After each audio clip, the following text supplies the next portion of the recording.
আমি একজন cricket fan. Football ওরকম খুব একটা দেখি না, তবে আমার পারিবারিকভাবে সবাই হচ্ছে ব্রাজিলেরই সাপোর্ট করে, তো সেইভাবে ওই তাদের সাথেই দেখা। তবে আমি ফুটবল খুব একটা দেখি না, যেটা সত্যি আমি ক্রিকেট ফ্যান।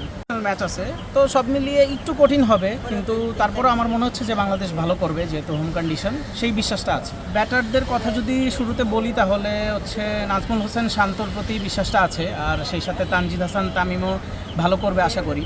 তবে সাইফ হাসানের প্রতি বিশ্বাসটা ছিল, বাট রিসেন্ট পারফরমেন্সে সাইফ হাসান যেভাবে শুরু করেছিল ইন্টারন্যাশনাল এরিনাতে, কিন্তু সে ওভাবে কন্টিনিউ করতে পারেনি। আর বোলিং ইউনিট যদি বলি, যে নাহিদ রানার প্রতি মানে আস্থাটা আছে বেশি, যে নাহিদ রানা ভালো করতে পারে, আর মুস্তাফিজ তো অলওয়েজই বেস্ট।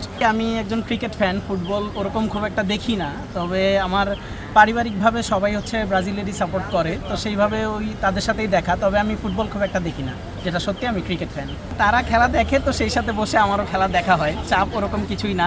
তো আমারও সবাই জানে যে আমি আসলে ক্রিকেট ফ্যান, আমার ক্রিকেট নিয়েই সারাদিন পড়ে থাকা হয়। পছন্দের ক্রিকেটার ছিল আমার, যদি সত্যি কথা বলি, সাকিব আল হাসান আমার অলওয়েজ ফেভারিট, আর মাশরাফি বিন মুর্তজা তো বেস্ট ক্যাপ্টেন, এটা কোনো ডাউট নেই।